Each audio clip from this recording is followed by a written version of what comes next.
আমার ঘরে হয়তো 15 দিনের চাল আছে, আমার কাছে হয়তো 15 থেকে 20 দিনের বাজারের টাকা হাতে আছে। তো হ্যালো ভিউয়ার্স, আসসালামু আলাইকুম। আমি নীলা আপনাদের সবাইকে ওয়েলকাম করছি নতুন আরেকটা ব্লগ ভিডিওতে।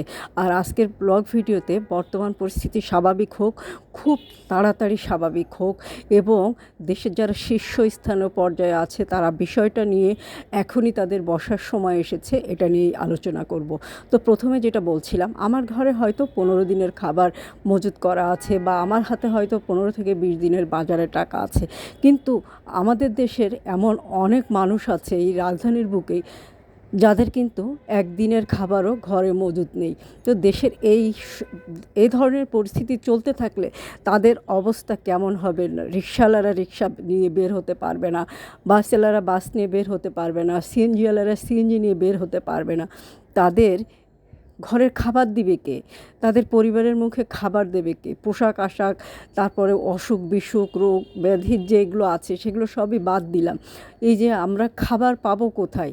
এই পরিস্থিতি যদি এভাবে চলতে থাকে তাহলে এ দেশের সাধারণ মানুষগুলো কিভাবে জীবনযাপন করবে?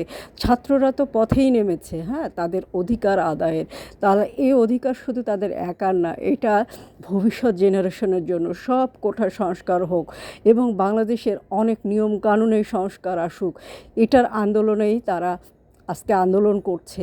তো আপনাদের কিন্তু আর এই আন্দোলনকে দীর্ঘায়িত করা উচিত না, এটা নিয়ে বসা উচিত।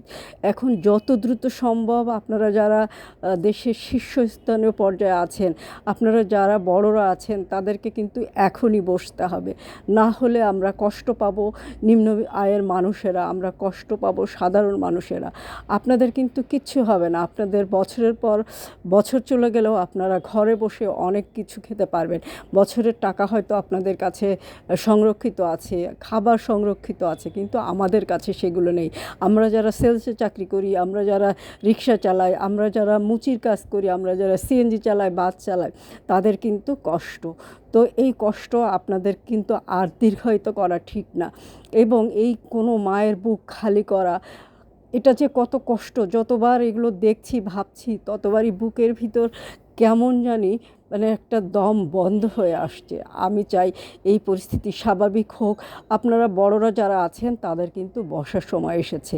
আপনারা বসেন, দেশের এই উত্তাল পরিস্থিতি স্বাভাবিক করেন।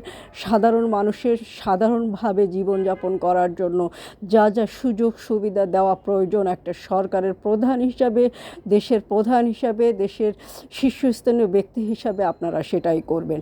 সেটার জন্যই তারা লড়ছে। এটা নিয়ে কেউ রাজনীতি করবেন না, এটা নিয়ে রাজনীতি, যে কোনো দলের রাজনীতি বন্ধ হোক, অধিকার আদায় হোক, অধিকার স্বাভাবিক সাধারণ মানুষের পক্ষে কথা বলুক, সাধারণ মানুষ একটু ভালোভাবে জীবনযাপন করতে পারুক, আমি সেটাই চাই। এবং আপনারা অতি শীঘ্র যত দ্রুত সম্ভব আপনারা এটাকে সমাধান করে দেন।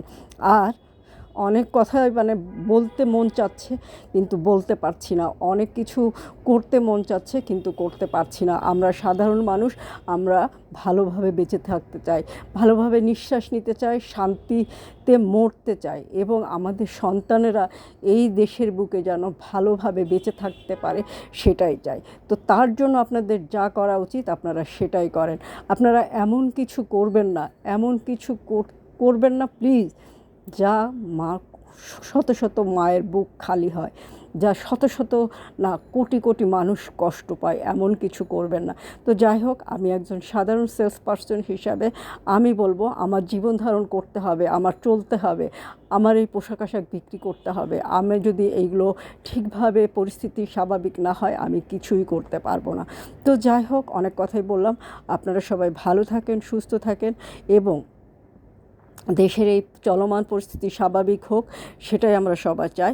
আর আপনারা সেরকম সুন্দর কিছু হাতের কাজের ড্রেস চলমান পরিস্থিতি স্বাভাবিক হওয়ার পরে যদি নিতে চান, অদ্রি ফ্যাশন অ্যান্ড লাইফস্টাইলের পেজের সাথে যোগাযোগ করবেন এবং আমাদের পেজটা যারা এখনও ফলো করেনি তারা পেজটা ফলো করে দিবেন।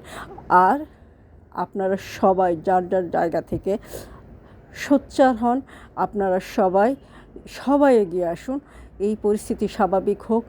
আমাদের অনেক কিছু পরিবর্তনের সময় এসেছে। আমরা শুধু নীরব দর্শক হয়ে দিনের পর দিন অনেক কিছু নীরবে সহ্য করেছি, অনেক দুঃখ সহ্য করেছি, অনেক কষ্ট সহ্য করেছি, অনেক না বলা কথাগুলো ভিতরে জমা রেখেছি। আমরা কথা বলতে চাই, আমরা কথা বলছি। আপনারা বিভিন্ন সেক্টরে আপনারা সংস্কার করেন, আপনাদের সংস্কার করার সময় এসেছে। এরকম ধনতান্ত্রিক যুগ আমরা চাইনি, আমরা চেয়েছিলাম গণতান্ত্রিক যুগ। সবাই ভালো থাকবে, সবাই ভালোভাবে বেঁচে থাকবে, এটাই। তো যাই হোক, আপনারা সবাই ভালো থাকেন, সুস্থ থাকেন, আমার পেজের সাথে থাকেন, এবং এই পরিস্থিতি খুব তাড়াতাড়ি, খুব শীঘ্রই এই পরিস্থিতি স্বাভাবিক হোক, আমরা সেটাই চাই। তো আজকে এই পর্যন্ত। আল্লাহ হাফেজ, আসসালামু আলাইকুম।